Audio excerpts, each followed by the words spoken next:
Somos apaixonados pelo fogo, apaixonados pelo desafio de domar o fogo e usá-lo como aliado. Eu sou o Rodrigo Peters e é essa paixão e respeito que trazemos para o É Fogo, um podcast de entrevistas onde o churrasco é tratado como hobby, mercado e paixão.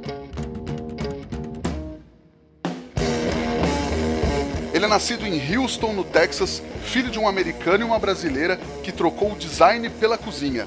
Ele tá no YouTube desde sempre, rodou o Brasil gravando pro Mais Você e também assando em eventos e dando cursos. Ele é o pé grande do churrasco brasileiro, o amigo do Louro José, Jimmy Ogro McManus. Muito bem-vindo, Jimmy.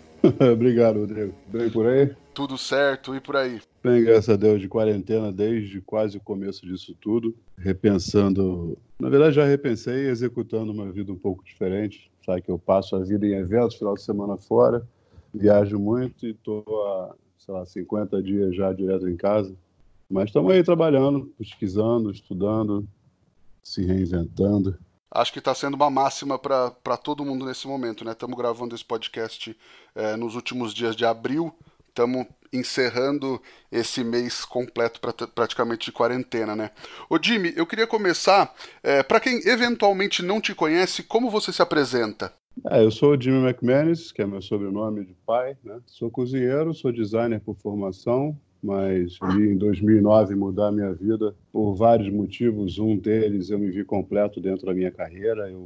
A partir de um momento de epifania, na minha cabeça, tudo seria mais do mesmo, mais uma marca, mais um layout, mais uma publicidade. Não que eu tenha deixado completamente de fazer, ainda cuido muito de algumas coisas minhas, mas tinha chegado a hora de eu buscar um sonho novo, que já tinha uma gaveta aberta.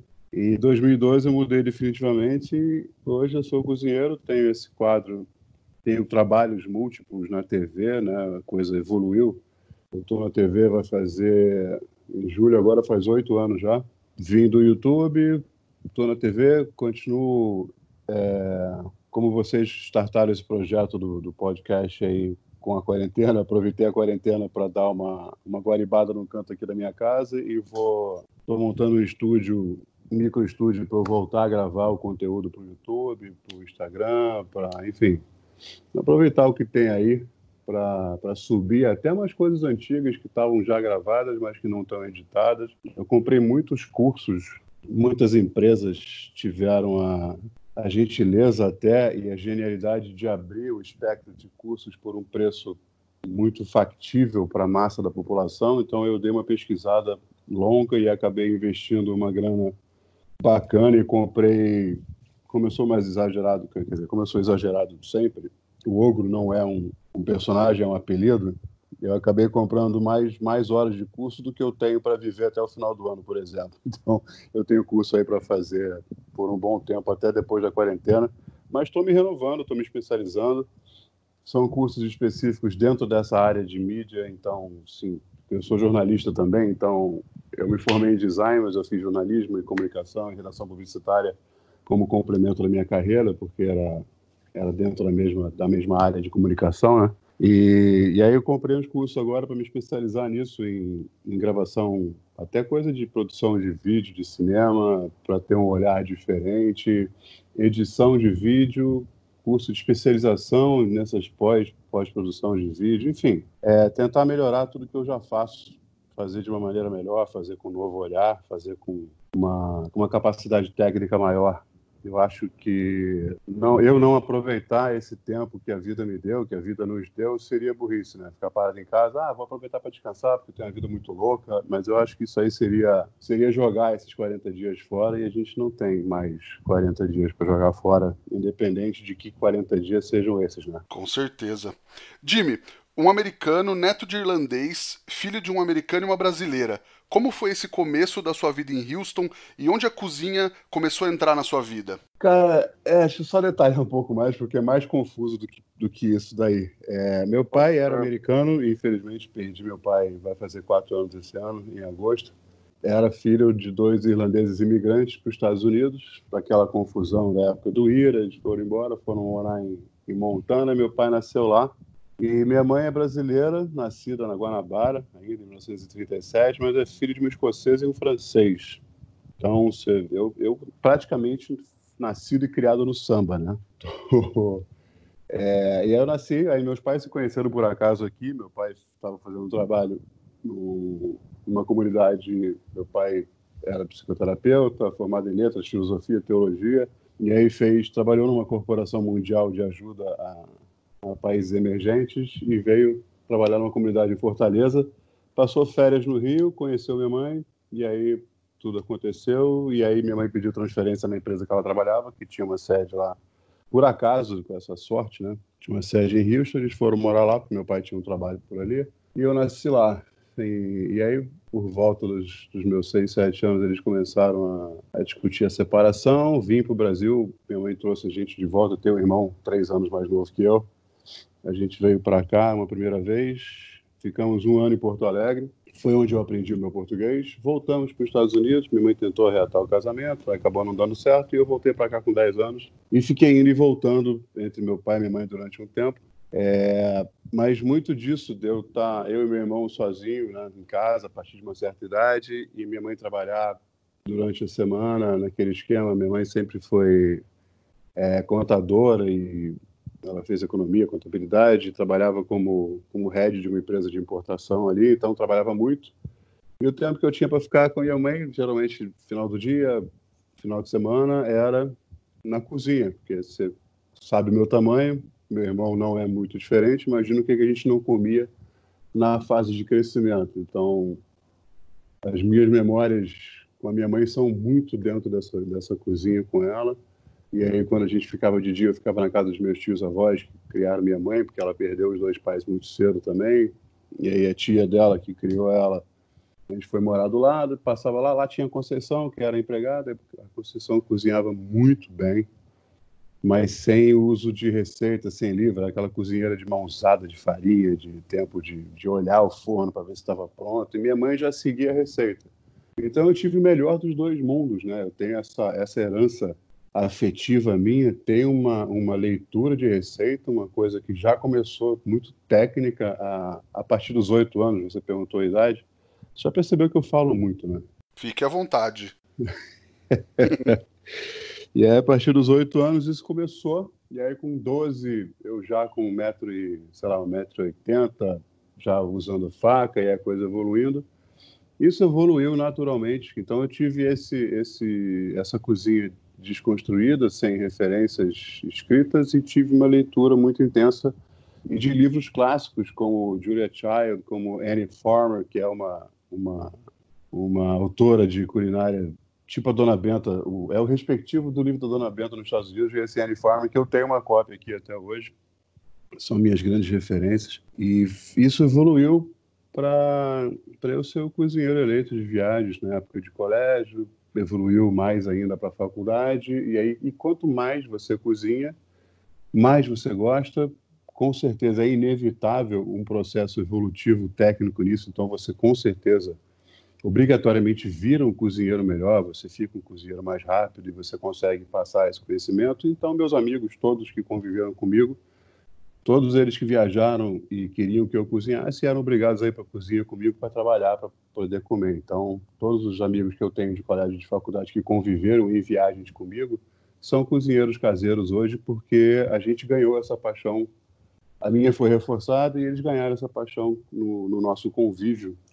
E todo mundo sabe que a cozinha é o melhor lugar da casa. Então, não tem como. Você liga um som, abre uma cerveja e sai todo mundo ali comendo alguma coisa, bebendo, contando história. A gente está falando de uma época muito antes das redes sociais.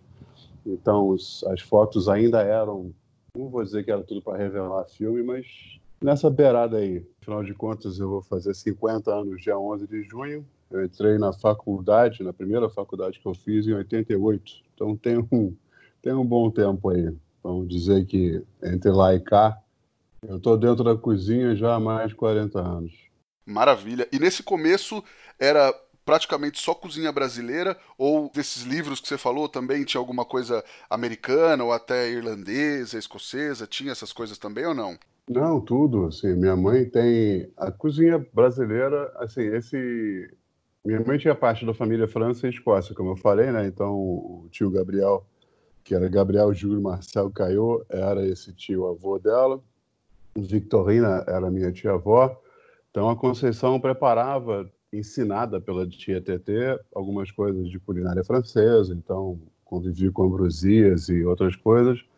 Mas meu tio gostava muito de feijoada, de arroz, de algumas coisas, bolinho de arroz. Então, nossa, eu fiquei apaixonado quando era criança, já cedo. E minha mãe gostava de procurar nos livros coisas diferentes. Então, eu comecei muito cedo já comendo gulas enfim, receitas russas, borscht. Minha mãe achava uma receita nova, ela cismava de fazer até dar certo e por aí foi. Que demais. E aí você veio para o Brasil, começou a trabalhar, fez design, começou a trabalhar como designer e tal, e no fim do período de designer começou esse projeto do Ogrostronomia. Como foi o início do projeto e qual foi a faísca, a busca desse projeto de vocês? A busca, assim, o projeto começou no salão, na varanda do salão, tinha o porte, né? Era uma casa que parecia um salão aqui em Botafogo, no Rio. E Ricardo, que é o Boris, como todo mundo conhece, ex-vocalista de banda, era o dono do salão e somos amigos há muitos anos. E eu sempre parava lá, porque era no caminho de casa, era perto de casa, indo do trabalho para casa eu passava lá. Pelo menos 2 vezes por semana eu estava lá batendo papo com ele. E não sei, nessa época, 2008, 2009, começou a me dar uma vontade como eu disse, assim, as lembranças que eu tenho com a minha mãe são muito fortes dentro da cozinha. E isso reflete nas lembranças que eu tenho com os meus amigos, na lembrança que eu tenho com os meus colegas, tanto de colégio, faculdade e trabalho. A cozinha, ela é uma memória afetiva muito forte e completamente indissociável do resto da minha vida e do que eu lembro, do que eu tenho para mim como coisas boas, como lugar bom para estar, como cheiros e música e risada e gargalhada e quebrar coisa e fazer merda e queimar e tentar de novo. Então, tudo que você pode fazer na vida, você pode fazer mais divertido na cozinha, porque no final de tudo você não come. E me deu vontade nessa época, sei lá, de tentar devolver para a vida essa coisa maravilhosa, essas lembranças maravilhosas que estão entranhadas em mim. E a gente viu, se você olhar para o lado, você vê que ao longo de 2, 3, 5, 6 gerações, até mais talvez, dependendo do lugar, as pessoas se dissociaram completamente da cozinha. A arquitetura de prédios novos, se você for nesses prédios pequenininhos, quando tem cozinha, é uma tripa no canto do lado da sala, que parece até que o cara fez uma sala maior, depois reduziu um pedacinho, porque ele esqueceu de fazer a cozinha. A cozinha perdeu a importância por causa do processo de evolução industrial do food service, da facilidade, do delivery, enfim. Naturalmente, uma coisa muito errada aconteceu das pessoas se afastarem da comida. E por todas as lembranças que eu tenho, por todas as histórias que Dona Benta contava, que Palmeirinha contava, que Ana Maria Braga conta até hoje, é errado você se afastar da comida, é errado você se afastar da cozinha, porque naturalmente isso é um processo que acelera e facilita você se afastar dos amigos, da família. E a rede social virou uma aproximação, mas é uma aproximação à distância. A gente está vendo isso hoje. Como você falou, a gente está no final de abril agora, no meio de uma pandemia, então a gente está dando graças a Deus à rede social que acabou nos separando, mas que por um motivo completamente diferente, por estarmos em casa, ela acabou nos reaproximando como ferramenta. Mas a saudade do abraço que a gente já não dava é muito forte. A saudade de estar junto, que a gente já não ficava, é muito forte. E eu não consigo separar a cozinha disso. Assim, o estar junto para mim é estar dentro da cozinha ou sentado no sofá da sala comendo o que a gente acabou de fazer na cozinha. E eu precisava, sei lá, impregnar nas pessoas uma vontade de fazer isso, uma vontade de cozinhar. E aí foram 6 meses de conversa com o Boris. Ele tinha uma vontade muito parecida com a minha, porque o passado dele, a história dele é muito semelhante à minha, com poucas diferenças, mas a comida está muito envolvida. Ele tem uma hereditariedade portuguesa, espanhola, ibérica. São povos que até hoje estão lá dentro da cozinha sempre. E aí a gente, cara, também quero fazer, mas aí assim, cara, como é que a gente vai convencer as pessoas a cozinhar? Aí cada pergunta tinha uma solução. Falei, bom, vamos provar que é fácil. Como é que a gente prova que é fácil? Mostrando. Como é que a gente mostra? Vídeo. E aí, cada pergunta... E aí, estou falando um processo aí de 6 meses. E chegou ao ponto onde a ideia estava estava constituída, a gente já sabia. O YouTube estava começando a ficar famoso, uma ferramenta gratuita, então já não tinha mais motivo algum para a gente não fazer. Era só gravar, publicar, jogar, e aí não precisava editar, uma coisa. O YouTube é uma coisa mais solta, óbvio que as pessoas hoje estão percebendo a diferença de que é uma possibilidade de negócio, de um novo canal de TV, enfim. Mas na época, eu estou falando de 2009, né? Aí apareceu um amigo para gravar, apareceu o Guto, que também estava a fim de fazer, cozinhava em casa, apareceu o Neves, e aí as coisas...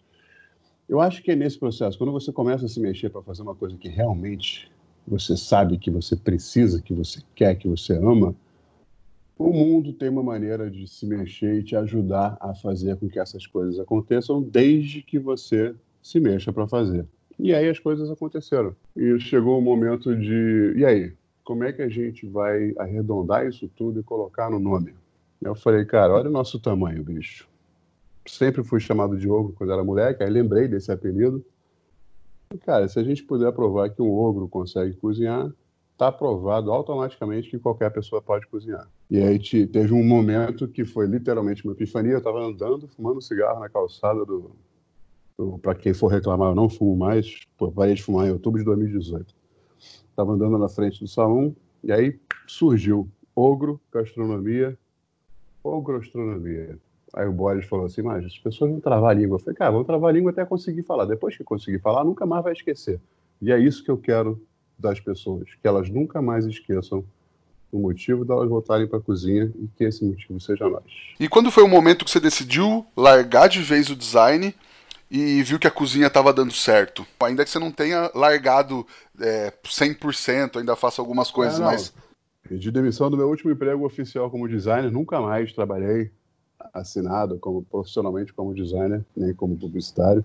2009 foi essa história toda. O canal ele começou a subir em novembro de 2009, e aí compramos... Acabei de pagar a 11ª ou 12ª renovação do .com.br, para você ter ideia. Tem tempo já que a gente está no ar. Demais. E aí começou essa história. Eu trabalhava num escritório de advocacia que era especializado em patentes, marcas de propriedade intelectual, enfim, Arena Simpson. Como designer sênior, foi o meu último emprego. E aí foi nesse escritório que eu fiz tudo que eu aprendi na faculdade em um ano. Eu trabalhei exatamente um ano. Eu entrei em maio e saí em maio, de 2011 para 2012. Aí teve um dia que eu estava renderizando os cartazes, que é um dos sócios dono do escritório, fazia eventos fora nos Estados Unidos. Ele atende Fox e, enfim, atende as emissoras, os estúdios de cinema, né, como entretenimento. E aí eu fazia umas manipulações de imagem específicas para ele levar para a entrada das palestras dele e tal. Eu estava renderizando isso lá no escritório, um processo que demora um pouco. Eu falei, cara, vou juntar meu material que eu já fiz aqui para fotografar e incrementar meu portfólio. Eu acho que quem está escutando sabe que o designer vive mais de portfólio do que até do que de currículo, né? E aí eu botei todo o material que eu fiz naquele escritório numa mesa. E aí eu vi todo o trabalho meu de um ano. E aí eu olhei aquilo e falei, cara, tudo que eu sei fazer está aqui. Então qualquer mesa que eu coloque à volta aqui, mais um trabalho, vai ser só isso, vai ser só mais uma marca, vai ser mais um livro, mais um site, mais um chaveiro, mais uma tampa de garrafa, mais uma ilustração, mais, enfim. Eu fiz a marca, fiz toda a papelaria, cartão de visita, pastas e sinalização do escritório. Literalmente tudo que você possa imaginar que envolva a marca e as cores que permeiam a existência dela, eu trabalhei o circuito completo disso para aquele escritório. E aí eu falei, cara, deu, parece que eu tinha feito o meu 1000º gol. Eu falei, tá na hora de eu, com 34 anos, sei lá, eu estava com 42, com 39. Soltar essa chuteira, eu falei, o YouTube já existia, né, há 2 anos, 3 anos, aquela gavetinha da gastronomia já estava aberta, né, naquela dos sonhos. Eu falei, cara, vou encerrar essa aqui, vou fechar a gaveta do design. Fui no dia de sábado de madrugada, né? No dia seguinte, fui para a sala desse sócio entregar os cartazes que eu estava manipulando para ele. Entreguei, adorou o trabalho e tal. E aí, mais alguma coisa? Eu falei, cara, eu quero ir embora. Ele falou, a porta é aqui embaixo da escada, só descer e sair. Eu falei, não, quero ir embora do escritório. E aí ele reclamou, você tá maluco, você vai me fuder, não pode, isso é trabalho. Eu falei, cara, calma, já tá tudo pensado. Eu não dormi pensando nisso. Eu preciso ir. Aí ele seguia já a gastronomia, o Instagram, o YouTube, ele adorava, nerd igual eu. E aí eu contei a história toda para ele, o que eu precisava. Eu precisava de um sabático. Eu precisava ser mandado embora para eu ter um dinheiro, para eu poder me cuidar. Eu ganhava bem no escritório, então precisava de um lastro para eu poder ter um sabático que eu pudesse cuidar do projeto, investir nas gravações, melhorar a qualidade, falar com a imprensa. Lembra que eu sou jornalista, então tem todo esse recurso aí. A gente tinha muito foto boa por causa do Neves, então a gente tinha um calço muito grande de material porque a gente fazia tudo com muita paixão. Faz diferença isso, mesmo você não sendo profissional. E aí, estou falando de mais de 2012, né? Então, aí reclamou. Eu falei, vou falar com os sócios. Enfim, no dia seguinte, os sócios aceitaram, pediram para eu ficar até o final do mês e eu fiquei 2 anos à disposição do escritório fazendo o trabalho de manipulações específicas, coisas que eram mais avançadas. Colocamos um estagiário no meu lugar e ainda me deixaram ficar, inclusive, com os 40% da minha decisão. Então, meu sabático, que era planejado para 1 ano, virou quase que 2. O que não aconteceu, porque isso foi em maio de 2012. Em julho de 2012 veio, nada a ver com o canal, nada a ver com a gastronomia, por uma questão de amigos em comum, a produção do Mais Você, César Dagger me ligou. E aí fui descobrir depois de um tempo que a irmã do César é amiga da minha mulher, inclusive. Mas a gente não podia falar de amizade nessa época, porque era um reality, né? Me ligou em julho de 2012, junho. E aí julho foi gravado no final de julho, a coisa toda. Foi pro ar. As conversas com a Vivi, que é a diretora-geral, com a Ana e com a produção do Mais Você continuaram. Gravamos 2 pilotos. O segundo já foi pro ar e em novembro de 2012 estreou meu quadro oficial dentro do Mais Você, há 8 anos atrás. E foi assim que eu fui parar na TV. Boa, e aí começou a rodar o Brasil, cozinhando, conhecendo os novos hábitos gastronômicos, culturais do pessoal. Como é que foi isso, Jimmy? Porque a conversa com a Vivi, o que aconteceu? A gente levou... Eu fiz o jogo de panelas, que foi o reality, para a TV. Não ganhei, mas a Ana convidou, ela sabendo do canal. A Globo teve essa gentileza, a produção deixou a gente falar do meu canal no YouTube, até porque é uma ferramenta gratuita, não é uma competição, né? E aí a Ana gostou tanto do projeto que convidou a gente na sexta-feira seguinte à exibição do Jogo de Panelas a fazer um hambúrguer lá para ela, para a gente contar mais sobre o projeto. E o programa inteiro foi sobre a gente, foi muito maneiro. E aí consegui botar todos os meus sócios na televisão, e aí foi um dia assim para lembrar, para reencarnações. E aí nesse dia, a Vivi me chamou num canto depois da apresentação do programa, que assim, eles me adoravam. Na época eu não entendia por quê, porque eu era só um maluco que vinha do YouTube, um designer duro pra caralho, mas que eles precisavam de um contraponto masculino dentro do programa na gastronomia. Já tiveram não tinha funcionado e queriam escolher uma pessoa nova e adoraram a minha presença na TV. O meu jantar do Jogo de Panelas tinha sido a maior audiência e eu fui ficando, vocês são malucos, né, cara? E perguntou se eu topava escutar eles, participar de um piloto, se eu me sentia confortável para gravar um piloto e tentar fazer um quadro de um cozinheiro, que a gente precisava explorar o Brasil de novo, que a Ana já tinha feito, mas precisava de um outro olhar nisso, de comer comidas típicas, exóticas e conhecer esses lugares e contar essas histórias, conhecer as pessoas. Eu falei, cara, claro que eu topo. Marcamos uma reunião para 2 semanas depois. Ela falou, então você vem na reunião de pauta daqui a 2 semanas, já sabe, já vê como é que funciona o programa. E aí, quando ela falou isso, já vê como é que funciona o programa, eu falei, isso é interessante, né?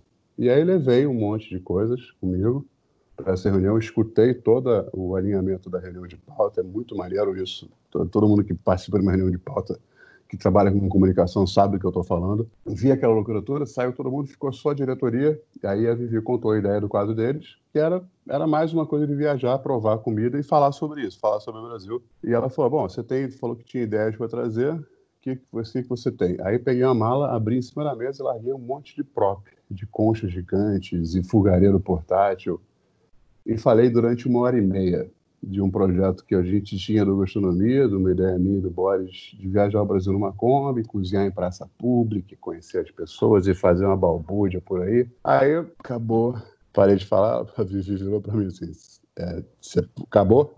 É isso que você queria falar? Eu já rindo, né? Eu falei, tá. Olhou para os outros diretores e falou, então vamos esquecer o que a gente tinha pensado, porque o que ele trouxe é mais interessante, mas precisamos formatar isso para o programa. E aí teve a questão de não caber nós 4 na TV, e infelizmente eu tentei, eu queria muito que fosse o Gastronomia, porque foi justamente até a história que construiu, a Ana apresentou, então já tinha uma visibilidade, Mas, enfim, qualquer pessoa aparecendo na TV ajudaria muito o projeto. Ela perguntou se eu topava, e aí a Kombi virou uma moto, o bagageiro virou uma mochila, e aí a gente foi desenhando o quadro. E é isso. Rodei já 24 dos 26 estados. Hoje eu faço 3 coisas diferentes dentro do programa. Eu trabalho como repórter entrevistando os chefes que vêm de fora, quando eles estão em eventos, que eles não podem ir no estúdio. Tem o meu quadro, Cozinhando na Rua, que aí eu cozinhando qualquer coisa em qualquer lugar. E o quadro chamado Na Estrada, que já teve a 7ª temporada esse ano. 7 temporadas e meia. Teve uma no meio do ano passado de férias, de inverno, que a gente viaja o Brasil. São viagens mais longas, mais densas, mais complexas, de 5 dias para gravar uma região e fazer. E aí, para vocês entenderem até, não vou falar que é difícil, eu adoro o que eu faço, é uma delícia fazer o que eu faço, mas para a gente gravar um programa de 47 minutos de vídeo, são 5 dias de viagem. Então, assim, não é fácil, é muito deslocamento, é cansativo fisicamente falando, mas é extremamente prazeroso, é extremamente gratificante, é impagável.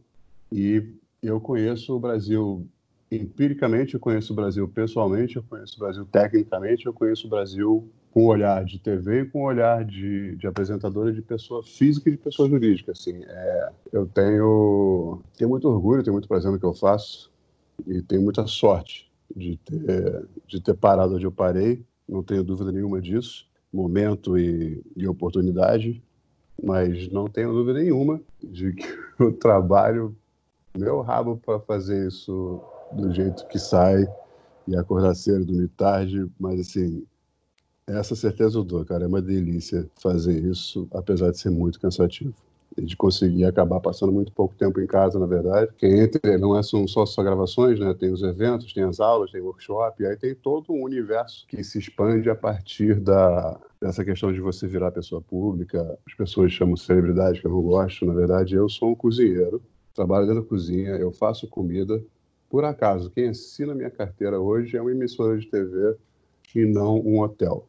Essa é a única diferença do meu trabalho para de qualquer outro cozinheiro. E nessas viagens se absorve muito, se aprende muito e incorpora essas coisas que você vê por aí na sua cozinha, de alguma maneira? Cara, é inevitável, né? Eu falo muito para os meus alunos isso, assim, quanto mais você comer, não é no sentido de glutão, mas quanto mais sabores, quanto mais aromas, quanto mais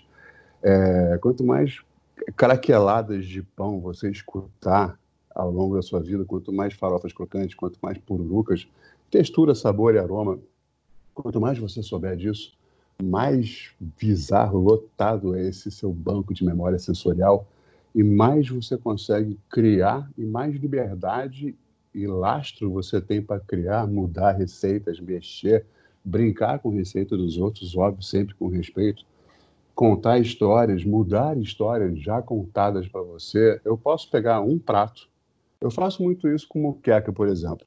Eu tirei, por uma questão de provar um ponto, eu tirei a moqueca da categoria prato e trouxe ela para a categoria técnica, só para poder contar uma história que eu venho contando aí pelo Brasil há mais de 2 anos, inclusive. Eu faço a minha moqueca de porco, é a base proteica da minha moqueca. Eu levo ela para o Ceará, em vez de leite de coco, eu uso leite de castanha de caju. Levo ela para Belém, aí eu boto coentro, boto maxixe. Aí eu levo ela para Belém, eu faço com leite de castanha do Pará, uso jambu, um pouco de coentro. Eu trago ela para o sul, tiro o leite de coco, quer dizer, na verdade não coloco o dendê, e ainda faço uma brincadeira com aquela brincadeira que tem entre os capixabas e os baianos.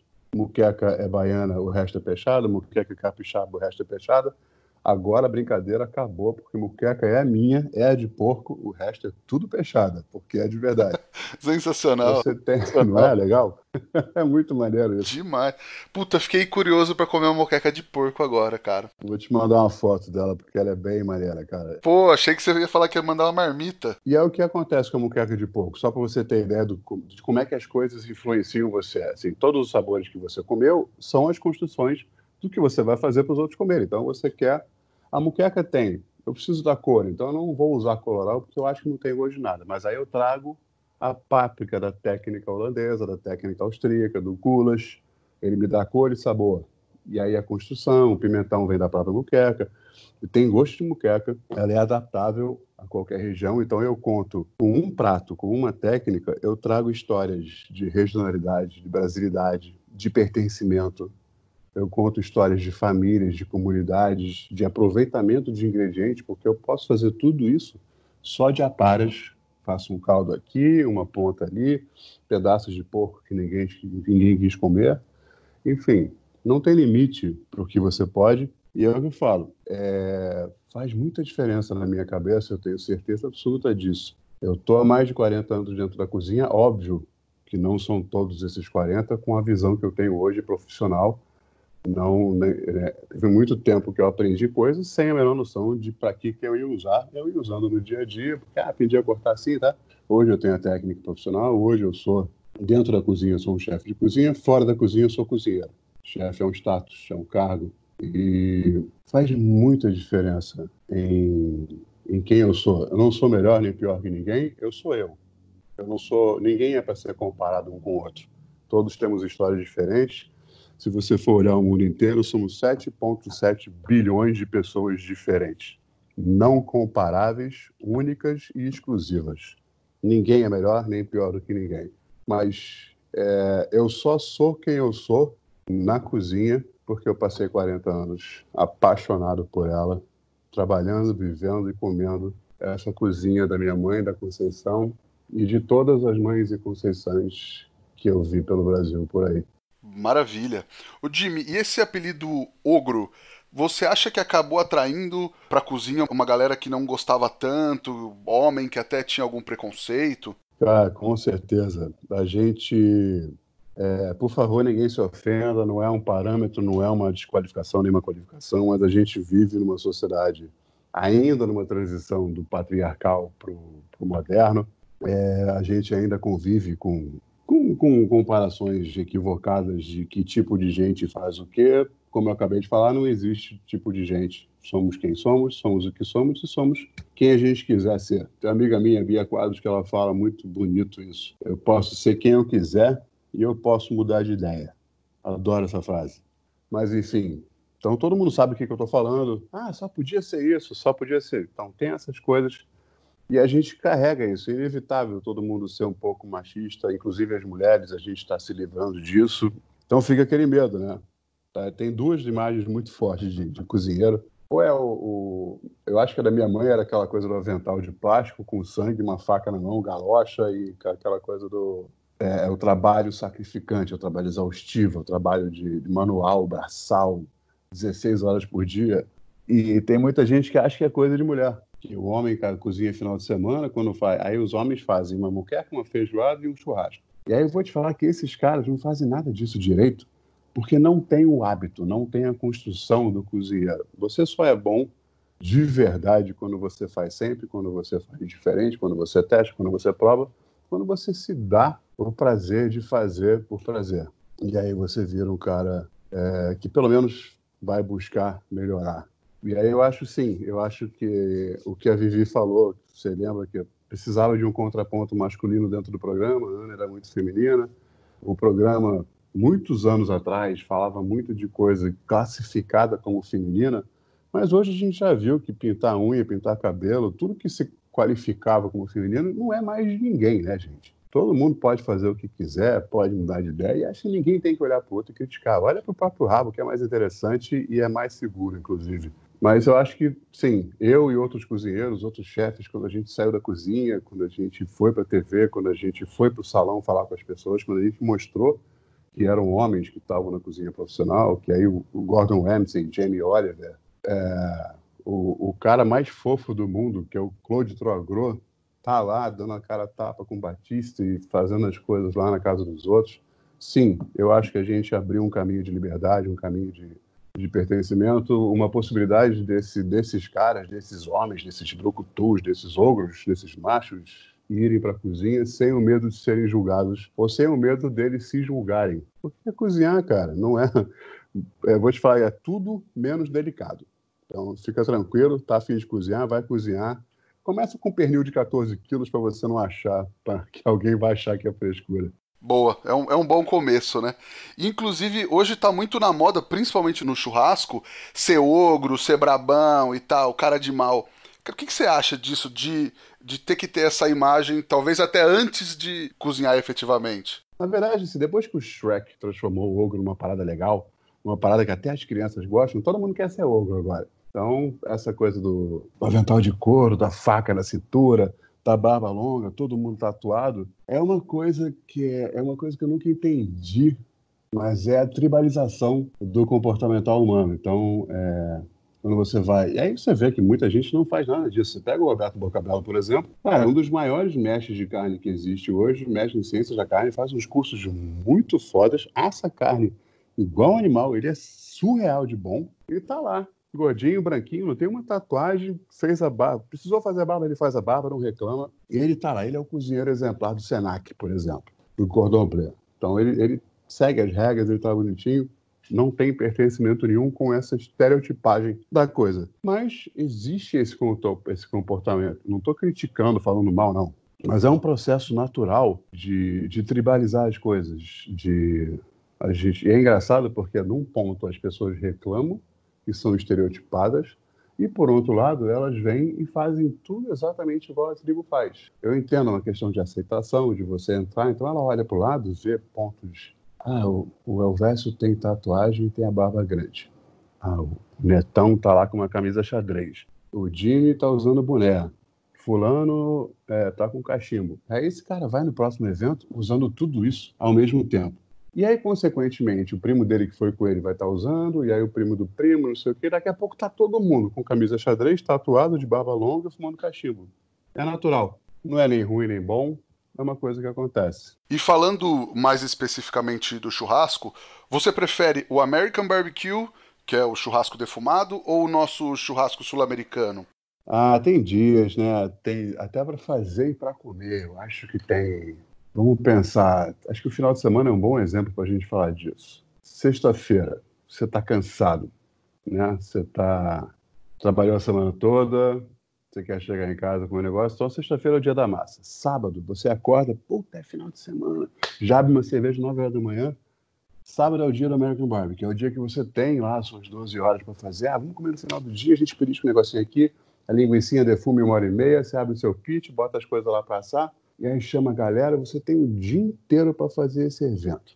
E aí, beleza, você fez o evento no sábado, você sai acabado desse evento. Você bebeu o dia inteiro, você assou 12 horas, você fez brisket, fez linguiça defumada, fez costelinha, fez tudo que está em todos os YouTubes, meu, do Panhoca, enfim. Você comeu um mundo de receitas, e aí você vai dormir empanzinado, bebaço, vai acordar domingo, quiçá, 10, 11 da manhã. Aí, mano, você precisa comer alguma coisa, se a gente for falar de carne e coisa, cara, você vai montar um braseiro, vai fazer a fraldinha do base, vai botar sal numa carne, vai botar ela para grelhar, para você comer em 15 minutos, 1h30.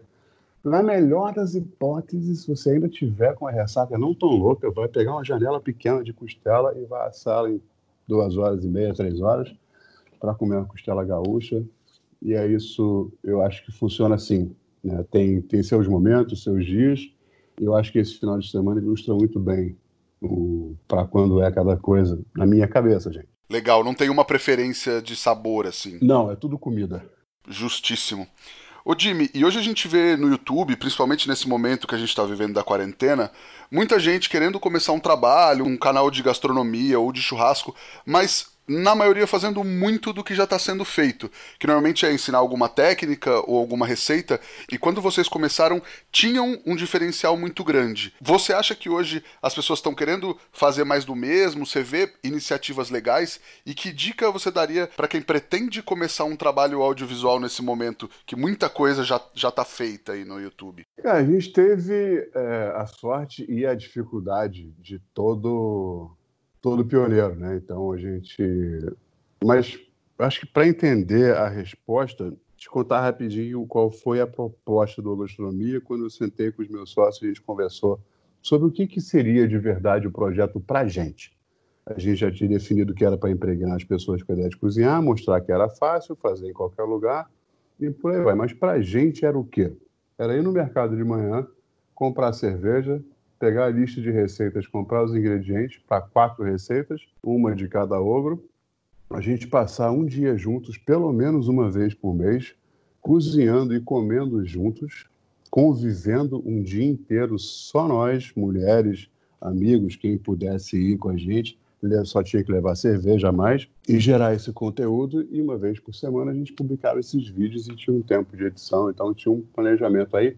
Mas, basicamente, a proposta, além de impregnar as pessoas, era viver a situação, naquele dia de gravação, que a gente queria impregnar nos outros.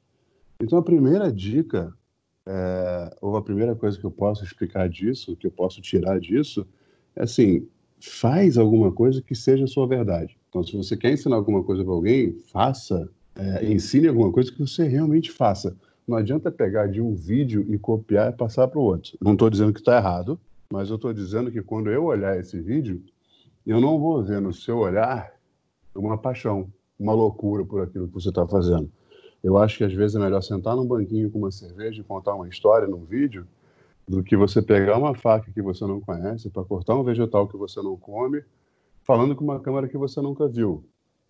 Não adianta você fazer um monte de coisas. Não estou dizendo que você não possa construir essa história, que você não possa virar amigo dessa câmera, que você não possa passar a comer esse vegetal e que você não possa adquirir técnica de usar essa faca.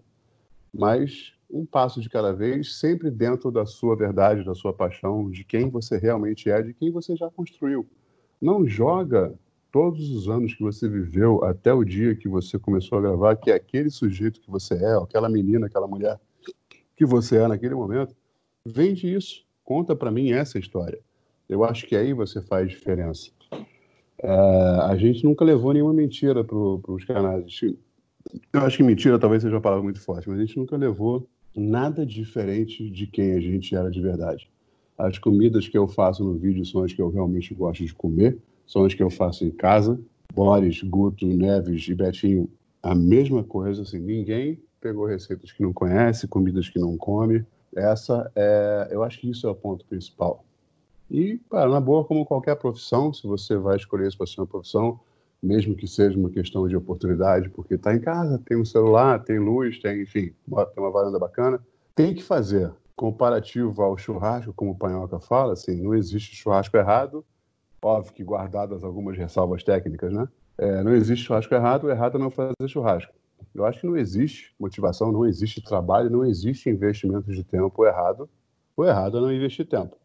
Você tem um celular, você tem como, você viu um vídeo, está a fim de começar a fazer, tem mais do que gravar e publicar mesmo. Mas que seja uma coisa que só você tenha. Sempre procura alguma coisa única, sempre procura ser um dentro da multidão. Legal, muita gente falou nos episódios anteriores também dessa verdade, a Paula Labac falou muito sobre isso, muito legal também. Nossa, eu amo essa mulher pra caralho. Ela é demais, né, cara? Começamos muito bem, o primeiro episódio foi Panhoca, o segundo Paula Labac. E aí olha as referências. Mas, vixe, estamos com uma lista linda aqui. Cara, e fora do YouTube, o Ogrostronomia saiu, virou bar, veio o Burgertopia, na Kombi e tal. Como foi essa migração dos eventos para os negócios físicos mesmo? Cara, eu acho que, de novo, eu acho que já tenho o entendimento de que aí não é uma coisa só minha, existe uma questão orgânica num processo evolutivo, isso vale para qualquer coisa. Se você conseguiu olhar para a sua vida, olhar para o seu negócio, olhar para as coisas que você faz, ela tem uma vida dela. Então, você publica um vídeo no YouTube, ele tem uma vida, tem pessoas que vão olhar, vão gostar, tem pessoas que não vão gostar, elas vão se manifestar em relação a isso. Então, existe uma organicidade em relação a tudo, e aí o Ogrostronomia virou o canal começou a ficar famoso. A gente está falando de 20 mil seguidores, mas são praticamente os mesmos que eu tenho até hoje, porque a gente parou. Mas está lá, cara. O canal cresceu para 10 mil, numa época que ninguém tinha nem YouTube, não tinha canal nenhum. E as pessoas ficavam curiosas, cara. Puta, eu queria poder comer esse hambúrguer, eu queria poder comer essa carne. Você faz um churrasco, a gente não consegue sentir o cheiro. A gente começou a fazer evento. E aí, evento, a gente começou a pegar, e a gente chamava de invasão, né? Porque os ogros, outro termo que não inventamos, mas um modismo que a gente ajudou muito a criar, porque o ogro não pede licença, o ogro invade os bares. Então a gente invadiu o Salvação, invadia o Boto, invadia os outros restaurantes e bares aqui pelo Rio de Janeiro, fazendo eventos. A gente fazia o quê? Mandava uma lista de ingredientes, o bar comprava as coisas pra gente, a gente ia lá de tarde, fazia comida, 100 unidades de cada coisa que a gente fosse, de picadinho, de enfim. Teve milhões de receitas, a gente preservava as receitas do site e avisava, o picadinho do vídeo tal, aí publicava o vídeo como um anúncio, vai sair no Salvação no dia tal de março. E aí, teve dia que 100 foi pouco, teve dia que 100 sobrou, depende muito do dia que você faz o evento. Fizemos homenagem a lanchonetes antigas, como o Gordon, enfim. E, de novo, você de eventos começa a ficar mais frequente, porque as pessoas gostam, porque você faz porque você gosta, o resultado é bom, as pessoas se entendem, a gente está lá, a gente vai para o salão, a gente fala, fica um negócio interativo, divertido. Quando é que vocês vão abrir sua casa? Quando é que vocês vão abrir sua casa? A gente abriu a nossa casa. O projeto do Gastronomia, para quem tem saudade do bar, ele era um pop-up, ele era um projeto de 6 meses. Nós somos 4 sócios que não têm a menor possibilidade ainda, infelizmente, de cuidar, os 4. O Neves com carga dupla de horário de aula no Senac, o Boris trabalhando no governo, o Guto voltando a ser publicitário e eu com a vida louca que eu levo. Estou falando de antes da pandemia. Então, foi um projeto de 6 meses, até para a gente entender se valia a pena estruturar a gente como negócio. Foi bom em muitos aspectos, como todo negócio foi ruim em alguns outros. Entendemos, se a gente for abrir uma casa definitiva, já entendemos os parâmetros. Nesse meio tempo, todos nós conhecemos outras pessoas. Num evento do Gastronomia de hambúrguer, no quiosque do Português, há 6 anos atrás, eu já participava de uma feira chamada Chef Mix, que depois virou a Feira, do Alan Salles, que é meu sócio no Burguetopia, dia 20, se eu não me engano, dia 20 e pouco de maio, 6 anos atrás, 2014. Ele perguntou, semana que vem vai ser o Dia Mundial do Hambúrguer, dia 28 de maio. Tá a fim de fazer um evento junto? Eu falei, vamos. Mas precisa de um lugar grande, porque vai ser um evento grande, eu quero chamar chefes de Salvador, que já fizeram evento comigo e tal. Falei, demorou. 4 chefes, um lugar. Aí eu chamei o Carlinhos, que era o dono do quiosque, e aí eu chamei o Carlinhos, o quiosque lá da Lagoa, que é maior, a gente pode usar a semana que vem fazer um evento? Ele falou, a hora que você quiser. Virou as costas e foi embora. Eu falei, pronto, o lugar já tem. Aí o Alan olhou para mim, como é que é? Você arrumou um lugar para fazer um evento em 5 segundos? Eu falei, o que eu mais conheço é gente, né, cara?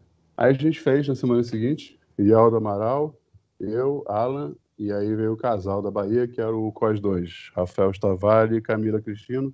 4 receitas, um evento. Previsão nossa era de 280 pessoas por aí, pela resposta do Facebook. Aí vocês vão entender que o Facebook não é confiável em relação à estatística de aceitação de evento. Foram 400 e varada de pessoas.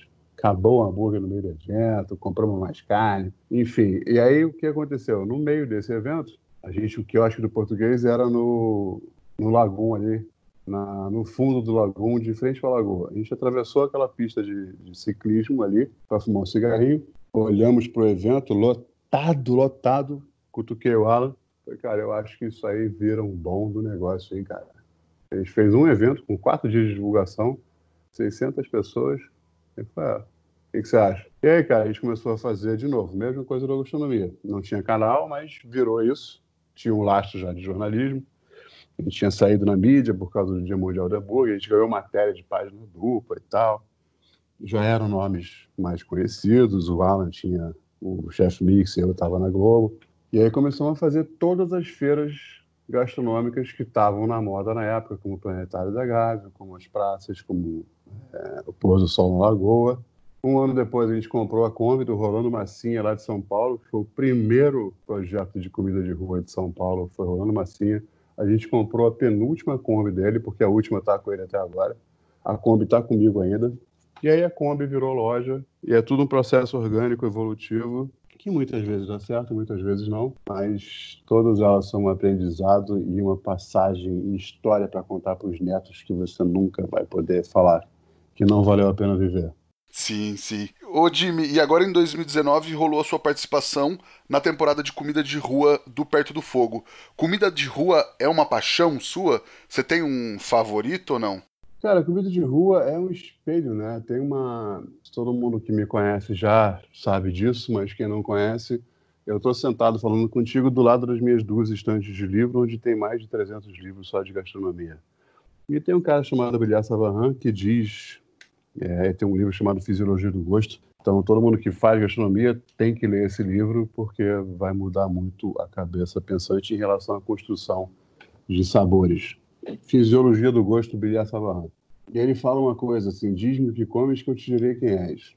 Eu acho que a comida de rua ela representa uma população, ela representa um lugar, porque quem está na rua cozinhando está usando os ingredientes mais próximos, os mais frescos, os que ele consegue botar a mão mais rápido. É o cara que compra no mercado municipal, é o cara que compra na feira, do lado da feira de comida que ele faz, é o cara que vive mais o local do que ninguém. E esse local, por questão de terroir, do que a terra dá para a gente comer, do tipo de abobrinha que você tem. A gente está falando do Brasil, Peru. Peru, por exemplo, o mundo tem mais de 4.000 batatas, tubérculos conhecidos, classificados como batata. A gente tem hoje no Brasil um pouco mais do que 5, mais clássicas nossas 5, né? Yukon, Asterix, a inglesa, a Barô e a doce. O Peru tem mais de 2.500 batatas diferentes, num território que é 2 vezes o tamanho do Espírito Santo. Então a terra muda muito o que você tem de ingredientes. A terra significa muito quando você me fala o que você tem para servir no seu prato e eu sei de onde você vem. A comida de rua é, para mim, hoje uma das maiores representações, tirando o sócio-político-econômico, que infelizmente a gastronomia está envolvida nisso, é uma das maiores das representações e é provavelmente a mais deliciosa de eu te dizer de onde vem alguém, de que povo ele faz parte, de que história vem essa comida. Não dá para separar comida de geografia e de história. Comida de rua representa muito isso para mim. Maravilhoso. Jimmy, o que combina melhor com churrasco, na sua opinião? Cerveja ou hidromel? Cara, eu vou ser bem sincero, eu acho hidromel uma bosta. Não, é uma brincadeira.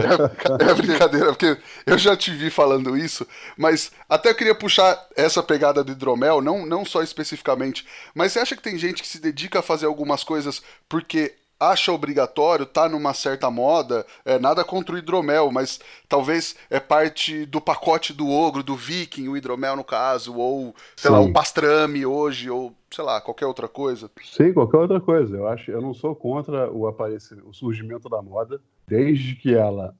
Há 2 opções, você tem que entender que ela é adequada ou não. Eu não estou falando nem ruim, nem bom, nem nada disso. Existem coisas que são adequadas para você conviver com elas ou não, dependendo da sua situação, espaço-tempo.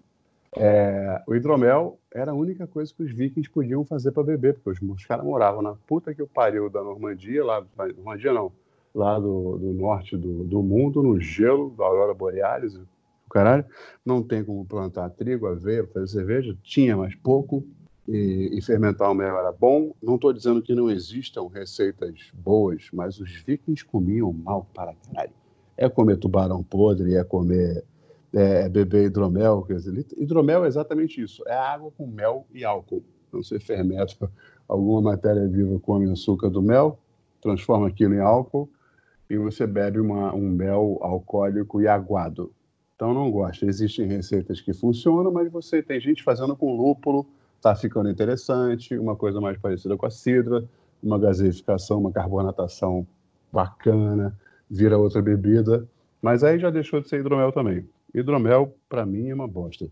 Mas esse resgate de coisas do passado, essa busca por técnicas antigas, entender como as coisas foram feitas, está muito num paralelo do porquê a gente está voltando para o fogo. Está voltando, não. Por que a gente está tão presente na frente do fogo há mais de 5 anos desses eventos gigantescos, que o pioneiro é a churrascada, mas a gente tem o braseiro, tem no fogo lá até em Pitinga, com o Eric, tem no fogo, eu sou sócio dele, o evento está pausado, mas vai acontecer de novo. E por aí, pelo Brasil inteiro, brasas em Brasília, enfim, é só procurar na internet que cada região no Brasil tem pelo menos uns 10, 15 eventos diferentes. Bagual BBQ com Carlos Tossi, que é uma das grandes referências de churrasqueiros do Brasil, chefe de cozinha também. É importante esse resgate, porque já que você vai voltar para o fogo, você tem que entender como é que as coisas eram feitas antigamente para trazer essa técnica, porque você migrar de um fogão industrial direto para o fogo vai dar merda. Então você pesquisa, traz aquilo, aí o pastrame, a defumação, o fogo de chão, o caldeirão, e aí você vai para trazendo. Quando você entender, aí é óbvio que muita gente já entendeu, uma das grandes pesquisas que eu faço hoje é essa, entendeu como é que o fogo se comporta, como é que você consegue usar ele, e aí você pega todos esses milhões de anos de evolução de tecnologia, de cortes, de criação de plantios, de equipamentos culinários, sous vide, embalagem a vácuo e fornos combinados, Thermomix, pega tudo isso que a gente aprendeu em milhões de anos e joga tudo de volta para o fogo. Olha o mar de possibilidades que acontece quando você mistura milhões de anos de história no lugar onde tudo começou. Porque tudo que a gente tem hoje de equipamento são formas de trazer fogo, calor para a gente, ressignificando o fogo por questões as mais diversas. Segurança, para eu poder ter pizza no shopping, não posso botar brasa nem gás. Então tem que ser alguma coisa elétrica, mas que mide a temperatura. Então, toda evolução de equipamento foi para trazer o fogo de maneira adequada para cada uma das situações que a gente vive hoje em dia. Pensando sempre em segurança, em adequação. Mas, cara, o fogo é tão divertido. Dá trabalho porque você tem que vigiar, porque ele é vivo. Ele está lá mudando o tempo todo. Você taca fogo numa brasa, vira chama, 40 minutos depois a chama morre e você tem um braseiro. E aí você consegue entender aquilo como fogão.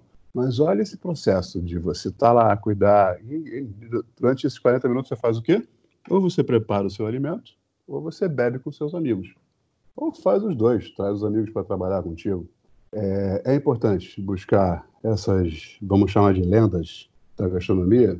O Pastrame Antigo. Quando eu fui fazer meu primeiro carbonara, eu e César Cavalieri, a gente achou no site da Embaixada Italiana aqui no Brasil, pela FIC, uma receita de carbonara, sei lá, do século XVIII. E aí usamos essa receita. A gente pegou a que era feita com bochecha de porco, com guanciale, que era bochecha de porco curada.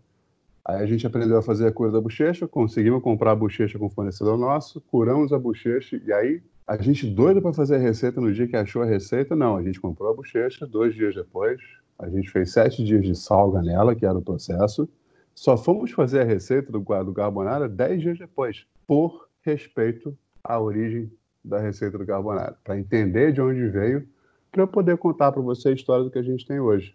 Porque tudo hoje é diferente, mas tudo tem motivo para ser diferente. Ou é facilidade, ou é dificuldade, ou é industrialização, ou é...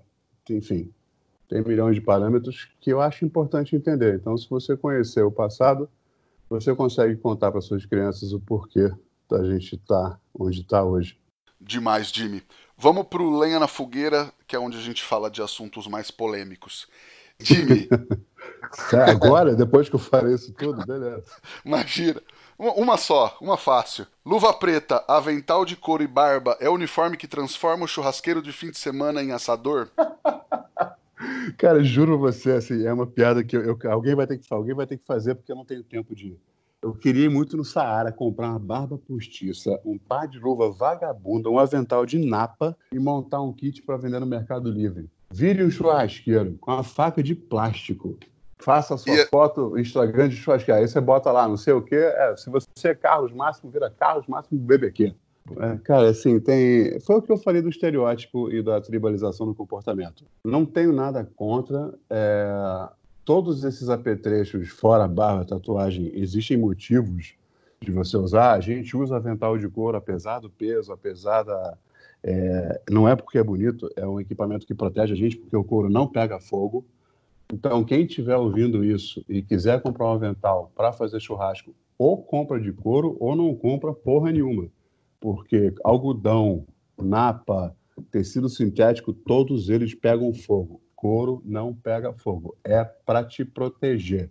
Faca é bom estar sempre por perto, não precisa estar pendurado no avental, pode estar na bancada. A barba, na verdade, dentro da gastronomia não é uma coisa muito sensata, mas é a imagem do brucutu, do homem antigo, do homem pelo homem, né? Aquela coisa do levantador, o catador de lenha.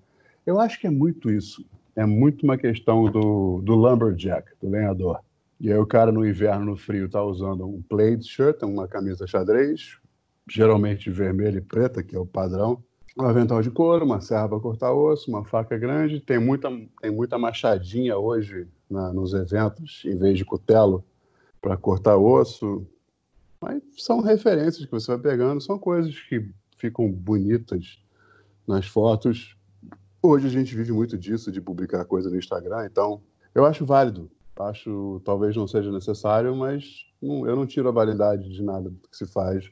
Se tá bom para você, se você não está gastando dinheiro demais, tirando dinheiro de uma coisa que você precisa para gastar nisso, se você está equilibrado, se você está se divertindo, que eu acho que é o mais importante.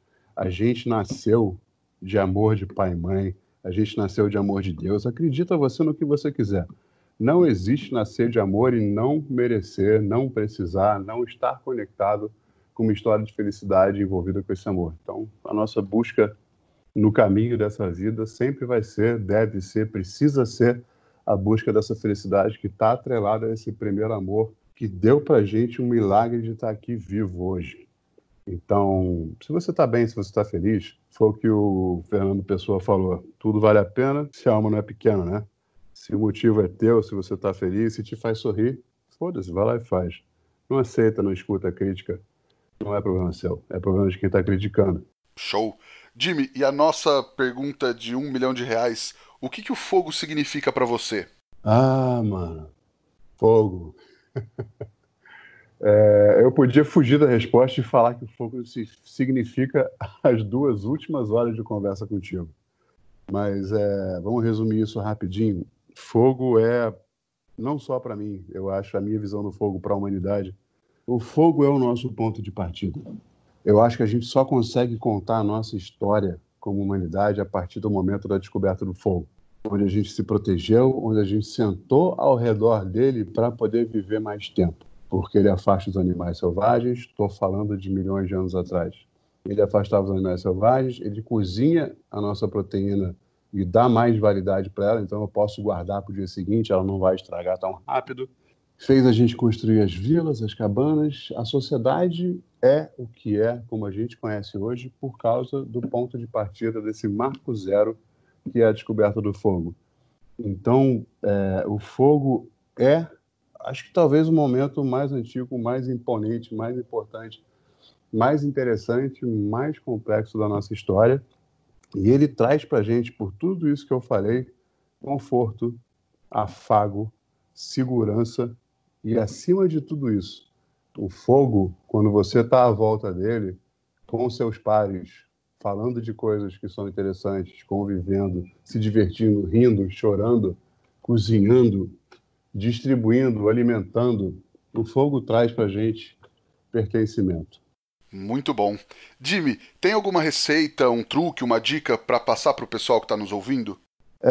Uma receitinha básica, assim, não tem nada a ver com fogo, mas para largar a mão de ser preguiçoso, chegou em casa, não quero cozinhar, tem um pacote de lentilha, um limão siciliano e meio maço de manjericão. Você não precisa de mais nada. Vai botar na panela de pressão, o pacote de lentilha, água filtrada até 2 dedos acima disso, sal, pimenta do reino, se tiver uma cebola e um alho, um folha de louro, joga ali dentro. Fechou a panela de pressão, deu pressão 5 minutos. Enquanto a pressão está lá cozinhando esses 5 minutos, escutou? 5 minutos. Você vai pegar um bolzinho, vai botar azeite, espremer esse limão siciliano, jogar o manjericão picado e deixar guardado.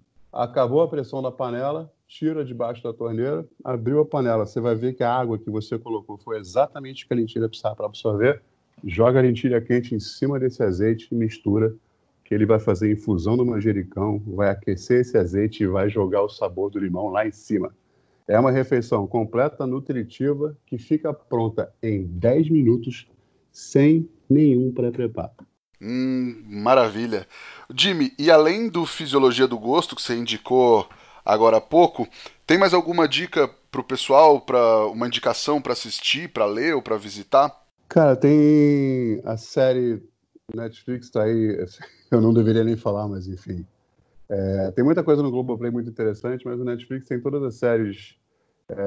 A série Chef, com o Joe Favreau, é do caralho. O filme Chef. A série Cooked, do Michael Pollan, que é um sociólogo, filósofo, que usou a comida como ponto focal para explicar o comportamento humano. Ele tem fogo, água, gelo e ar. Fogo, água, pedra e ar. Eu sei, a divisão dos 4 elementos está lá.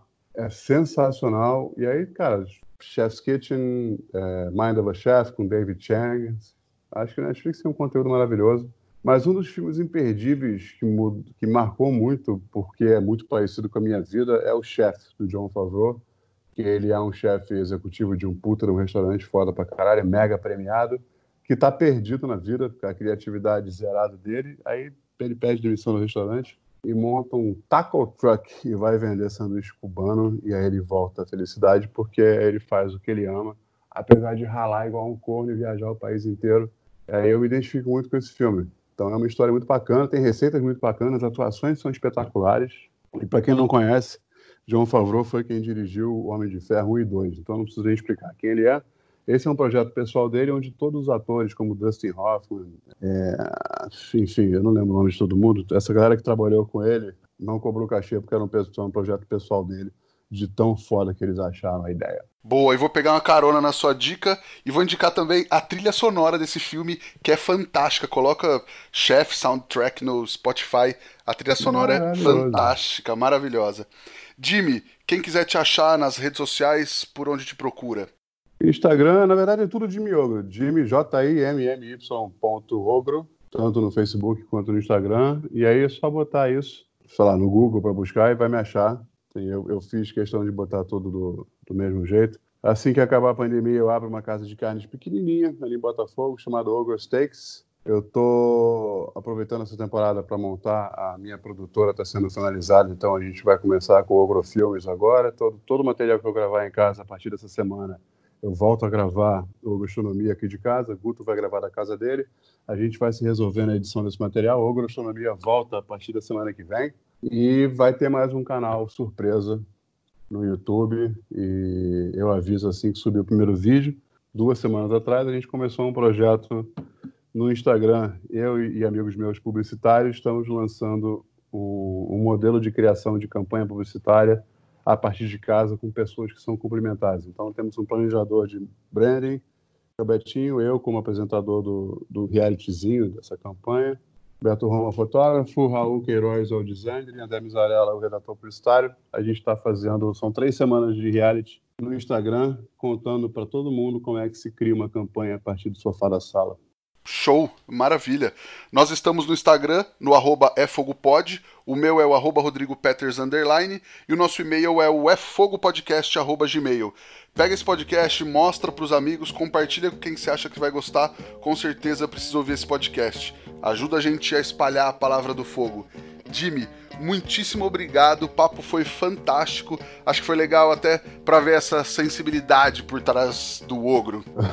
Obrigado você, Rodrigo, obrigado pelo convite, obrigado vocês aí que estão escutando pela paciência, porque já perceberam que eu falo para caralho, mas eu não consigo evitar. Eu tento, mas aí um assunto puxa o outro e é nisso que vai.